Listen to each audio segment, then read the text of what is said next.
Hey everyone, welcome to another week of Tongue Chic on Extreme 104 FM. We're back. We have some special guests in the building today. Yes, Hi, guys. Hey. Guys, we have two of my really good friends. One is Amanda Clarke, founder and editor of 6 Inches and Higher lifestyle blog, and Raven Robinson, founder of PR to Politics, a really, really great PR branding company. Ooh, Hi, exciting ladies. stuff. How are you guys? Thank you for having us. No problem. Welcome. We're excited. We always love when people come see us. So we can't wait to hear what you guys have to tell us about your wonderful endeavors. Right, well, I mean, we get into that now, or No, we're going to start with We're going to start with the ratchet news from Novi. Yeah, and you guys can, you have an opinion about what we're talking about, just chime in. We welcome the commentary. Yes. We do. For those who are tuning in from 12 o'clock, I played a new record from Chris Brown, Rick Ross, and Usher called New Flame. They just put that out earlier this week, and They I got sort of gravitated to it. Half of my baby daddies with me. Yes. And the second one was Tanashi. DJ Mustard is like taking over the world right now. So who's that? you don't know who DJ? DJ Mustard on the beat. I thought he was originally before Summer Jam. I thought he was saying "bust it on the beat, ho," but he's actually saying "mustard on the beat, ho," and he's like on every freaking song right now. So Everything. you guys you haven't heard him or that any of his songs? Now that you say it. Right. DJ Mustard was not on my radar. Yeah. how it is, I'm man. kind of in my ratchet mode with his music. She's always in her ratchet mode with music. Right, well, like this is Always ready nothing to go new. party. No, Listen. I heard last week who's your baby daddy? Rick Ross. You were listening? Oh Yes. yes. Oh. Me and Rick Ross have a special relationship. People like to hate on my man, and his weight, which he is working it off right now. He's No, he working looks to good. be a better him for me and the kids. And Is Terrio your son? no, you The tried it, shade, Johnny. It's too early Sorry. for You the tried shade. Oh, the son. Listen. So shitty out. Oh, you back with the shade this week? I'm sorry. Oh, no, but yes, I love Rick Ross. And DJ Khaled is my side boo. Oh, okay. Yeah. That's a good side boo. Keep it in the family. Keep it in the family. Novi. But yes, everyone, I'm here with your news. This week, as usual, I had a hard time picking what I wanted to talk about this week because it was a lot going on. I feel like every day Nikki was hitting, like in the group chat, Nikki was hitting us up saying like, "Yo, this is happening," like, "Oh," or I was saying something. But yeah, I'm just gonna start it off with, since we were talking about my man, let's talk about his Kids. kids. your kids. No, Acting like kids.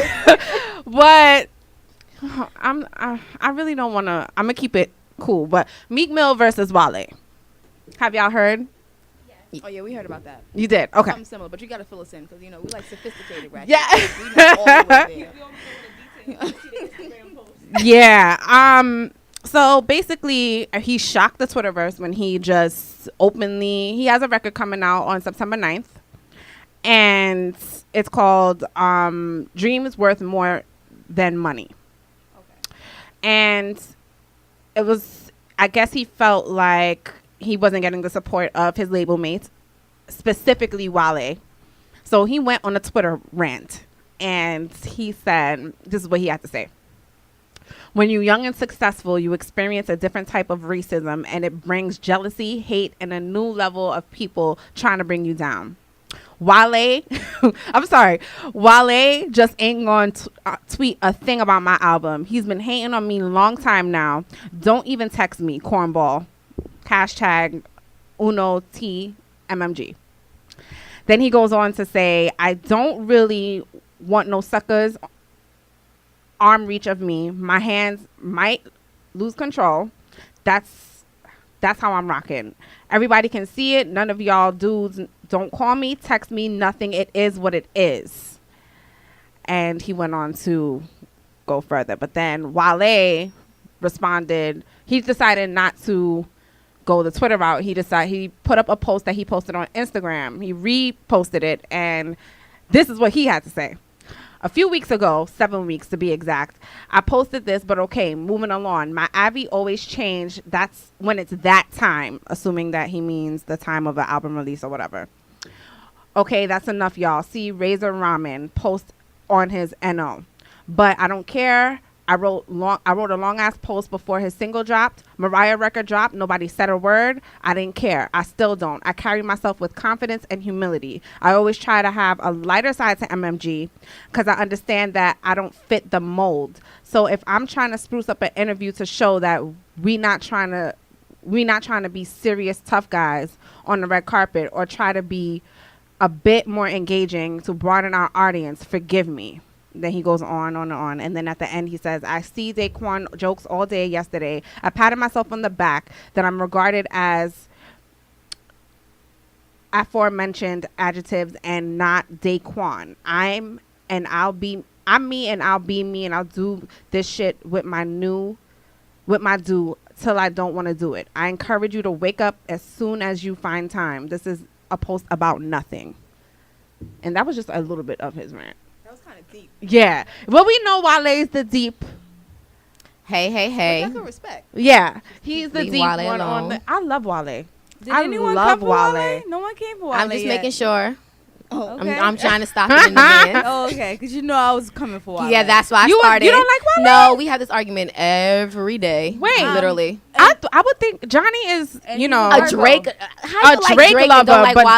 don't like Wale. Because Drake And Drake gonna cry in front of you with tears and all. Because Wale's just gonna vent. Wale whines. Drake cries. I don't need a whining. I can't do a brat on my crier. team. Wale do not... He Yes, does Wale not does No whine. whine. one listens to me. Oh my gosh, my name's Wale. No one listens to me. Like, listen to me. Listen to me now. Listen to me, Oh Linda. Listen to my me. God. Listen, Linda. Listen. That's Wale all day. Like, and Drake, on the other hand, he's just more sensitive. He's Oh my crying. God. They're both You know sensitive. what? They just express it in different forms. I'm just... But in this sense, I am on Wale's side. I feel like Meek Mill's was a bit childish. It was not family like of you. You told him he wasn't MMG. You know what I You're not think it MMG. is? That's not right for you to say. That's like, you're not my mom. You know what I think it is? I my think brother. that Meek, he is from the hood and stuff like that, but I do think he's very sensitive. And I do think that he probably was feeling like low key from the beginning, and it probably manifested into, you know, when people create their own situations in their heads. Yes. And it's not really a real thing. So I think that that's where it came from. And then he just got to the point where, like, he couldn't take it anymore. y'all not really supporting me. I guess he wasn't feeling like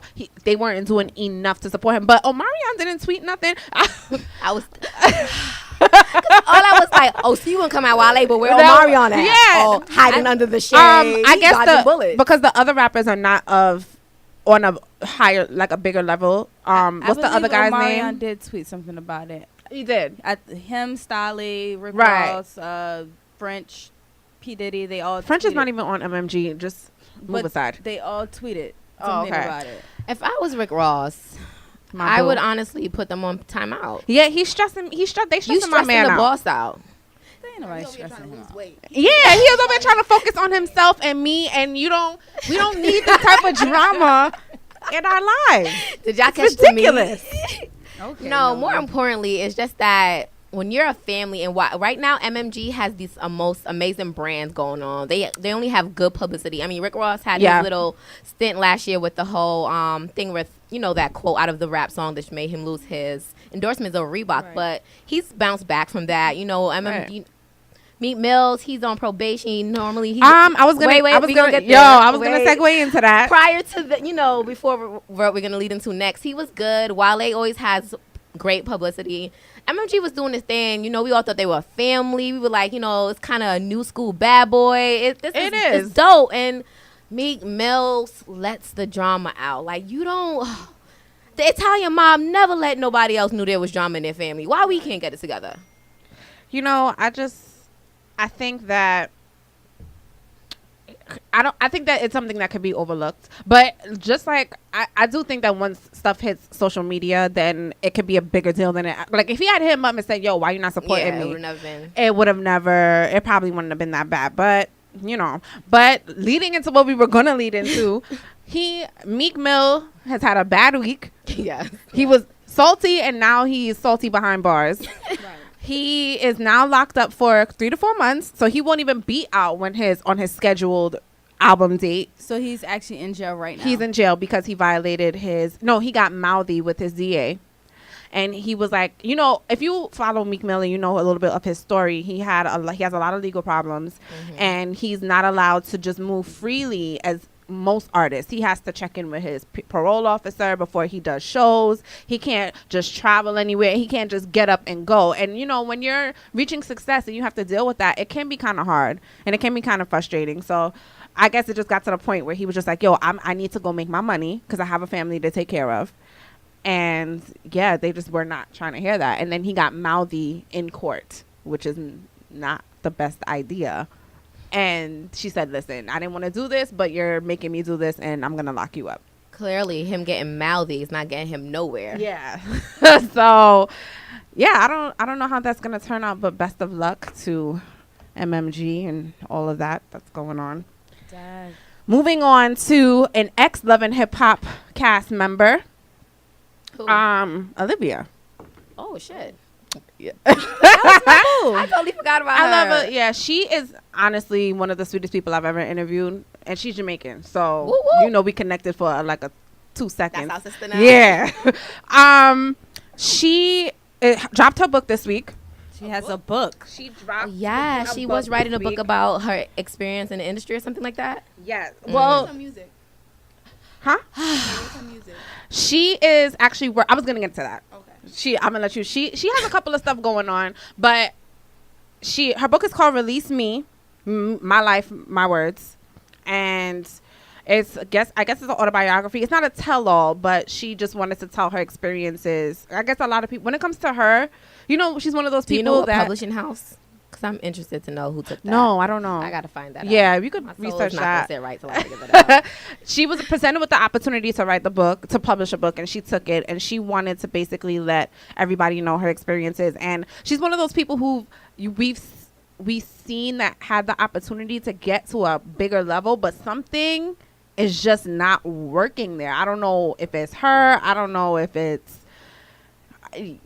somebody who's had like some major record deals. She was a part of one of the biggest movements in hip hop with G Unit, and yeah, I don't know.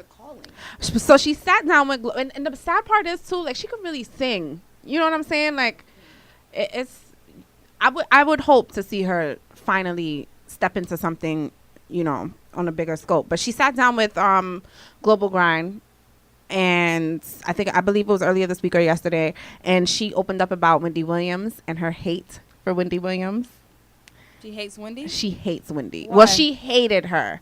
I didn't know this actually. Back when Charlamagne was on the Wendy Williams show, when she was on the radio, G Unit, I don't remember if she said it like when they dismantled or something like that, something to that effect. Wendy Williams was talking smack about her to the idea of like her, not being more than just business within the group with her and the But members that was of G the Unit. rumor. How you get mad at Wendy for? I remember that rumor. She said that, but when she said her problem with that was that Wendy kept going on and on and on When about it. it's me, I'm in the entertainment industry, and Wendy's talking about me this time around. When, but get over it. we have to remember how vicious Wendy was when she was on the radio. She's vicious to everyone. No, She's not the equally Wendy. vicious. The Wendy now on TV is not the Wendy that was on the radio. But, okay, and I agree. But the only difference is that you can't be that brash on TV. It's a different publication. It's a different outlook.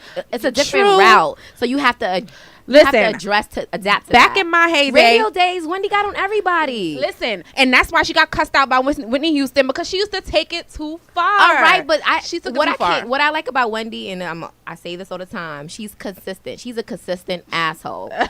There's nothing about Wendy that you're not. Like, Yeah, but she you know is. when you're You going shit every day when don't you mean know you're you're the going to best Wendy, shitter, and I'm not like- saying that, but Olivia's sitting here whining like it's only I don't think. her. Wait, let me finish. She wasn't whining. She said she It held. sounds like whining. She held. No, wait. She held that grudge for a long time. She felt like because when Wendy was from her hometown and it was a New York thing, she felt like, damn, why does this person have to keep spreading these lies about me? Because people back then, if Wendy talked, people was listening. Let's be real. So, but she said that it took her a while to get over it. She actually had a problem with Charlamagne as well. But when she went on the Breakfast Club, they sat down and talked for like an hour, and Charlamagne apologized to her for everything that was said back then. And you get mad for somebody doing a job. Yeah. That's dumb. That's like a reporter getting mad at a reporter. You wrote about me? You know what I mean? Like, you're Yeah. supposed to talk about people. It's like a gossip thing. That's Wendy's whole niche. But think about, if you put yourself in her position though, if you know it's a lie and you hear somebody it's one thing to report about it one time, twice in the moment of, you know, it being hot news. Right. But if somebody keeps going, like, No, how would I you feel, totally you know? understand that, but you can't. I guess as a person in like entertainment, you can't get upset with individuals that's in the same field as you. In that, you know what it is, you know what I mean? Right. And I'm pretty sure she takes hits at people in her songs. You know what I mean? Right, you right. do the same thing. Yeah. So it's just kind of like, you know, you got to respect that curb kinda, you know? I agree. I definitely agree. But I do think that in this business, people forget that celebrities are human. No, absolutely. I understand and I agree, but I feel like it's a free for all. Once you enter this industry, any industry, people are going to criticize you. The only difference is that this is the industry, everybody can see that you're being criticized, or vice versa. Right. It is going to happen. Olivia's sitting here acting like it's only her. Wendy got on so many people. You're But not she the first. did- You're not going to she- last. And she- it's not going let's to. be- That's how she built her career. I don't want to make it seem like Olivia was like whining about this in the interview. She really wasn't. She just shed light on it because she was asked about it. And she just said it took her a really long time to get over it, but she's forgiven her now. Beyonce's dad got hit with another paternity suit this week. 2 years ago. That's right, Mr. Knowles. Sling it. He is still making babies, y'all. He's still shooting people clubs up, man. No, he's still making babies. This one happens to be, she used to be a former model and Solange's friend. but get this, Solange's friend. Shady. That was your daughter's best friend What? at the I'm time. like, what are you doing here? But in any event, That is crazy. yeah. But be this. But Nikki, what would you do? Wait, hold on. When he got divorced from Tina, that's when his first Love Child came out. Okay. This child was born at the same time that was aired. Oh. So he was busy doing the thing. He was busy. So let's see how that turns out. They're gonna do a DNA test, and you know who else is engaged in having a baby? Who? Lance Gross. Really? Well, who? Yes, baby. He's hot. Some new Who chick. nabbed him? Dang. Some chick who was like busted wide open. I mean, I don't blame her. I think him and Eva was better. Yeah, Eva got too much drama with her next baby daddy. Don't she? But that was your entertainment for the week. If you would like to follow up with more, go to noverose.com, noveerose.com. We're taking a little break, so you're listening to Extreme 104 FM, Tongue and Chic.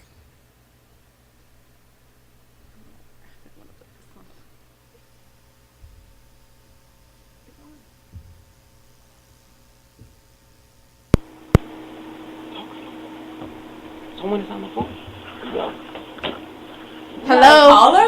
Hello. Who is this? Hey, this is Caller. Gail Young. Say hello. Hello?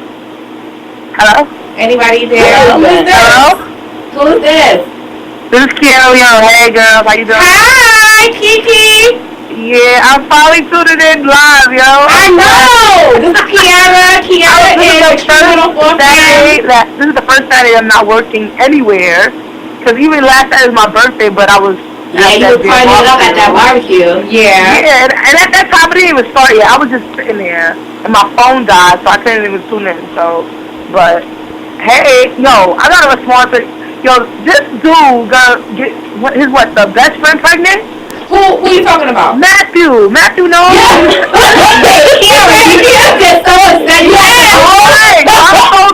I'm so mad. Like, if I ever see him in the street, because he's the type of nigga you want to walk in the street. Kiara, you part of the Beehive? No. Okay. But I love Beyonce. I love her. I truly love her. How you love I'm her not a not... part of the Beehive? Right, you can't be standing. Huh? How you love her but you're not a part of the Beehive? I can't do the sin. I'm not a fanatic. You know? Right. But Okay. I've seen her in concert. I've invested in Beyonce, okay? You a denial beehive. That's what you are. You in denial. Yeah, you a denial. No, I'm just in denial. Because if I you don't got want to be engulfed by her. you Because Beyonce's addiction. Beyonce's very addictive. So I don't want to get too addicted to Beyonce. I like her in doses, you know, but I got her. I'm loyal though. So I don't feel bad about her. Let's get back I to do not feel bad about her. Let's get back to Matthew. Why are you upset about? What angers you about the situation? I'm mad because that's fucked up. If my father fucked one of my friends and got them pregnant, and you married to my mother? How old are you mad? At that time they wasn't married, but still.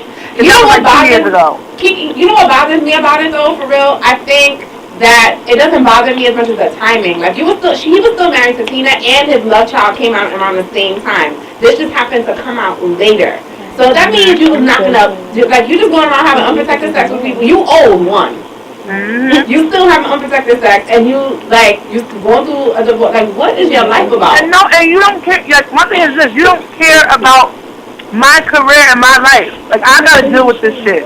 Right. Beyonce ain't gonna deal with this bullshit. They gotta do the interviews. Nobody wanna hear from Matthew. Fuck Matthew. He is. All right, Kiara. We can tell you're upset, girl. But, he reminds me of Joe Jackson. Just the perverted one. You're just tuning in. I have Amanda Clarke, who's also the founding editor of 6 Inches and Higher.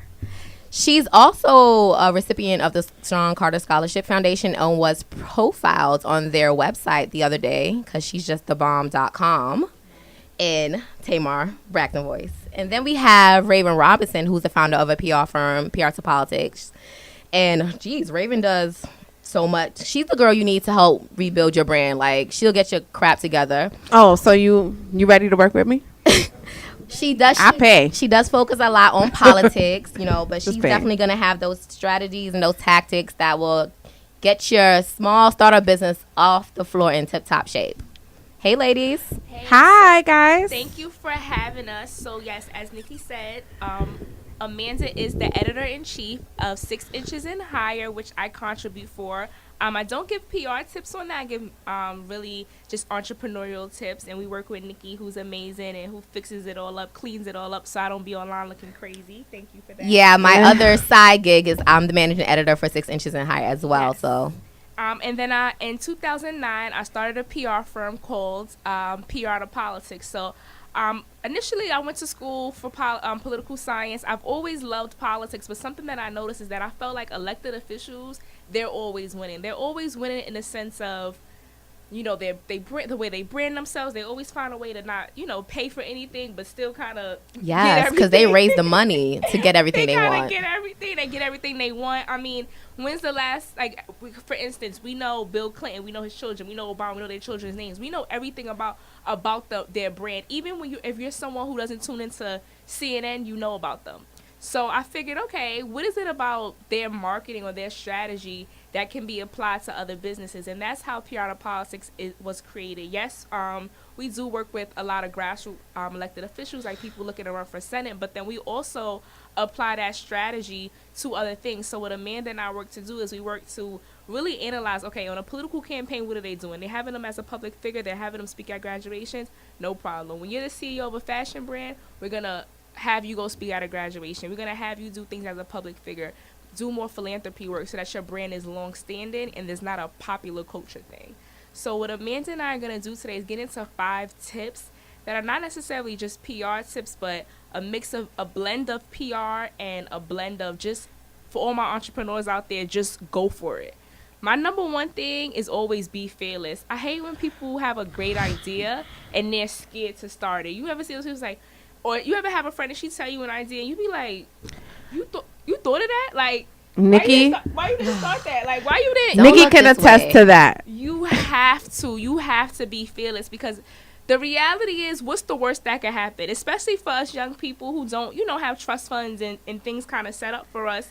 The worst thing you can kind of do, if you, let's say somebody give you $100 and you go make a website for your company, but the company doesn't do good. Worst thing in my mind that can happen is you can go broke. But if you're already kind of broke, it's like, back to square one. You know what I'm saying? I ain't lose nothing. I ain't really lose too much. But then you have those situations where, you take your last, you put it into an idea and it pops. Right. So I think my number one is be fearless. For anyone who's sitting on a song, sitting on a poetry book, sitting on, a calendar brand, anything, a soap dish that you made at home that you feel is really good, some hair product, be fearless. Just go for it. I mean, see what happens. Because the worst that can happen is you can hit no or you can go broke, but you could come back from that.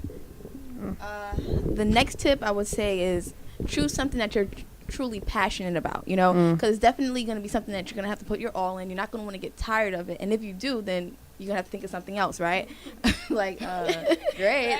And then number 2, but no, definitely be passionate about it. It shows in your work. It'll be, you're going to give your 150% towards it. With myself, with the blog, definitely that's sort of my passion. I want to highlight people that I don't see in magazines.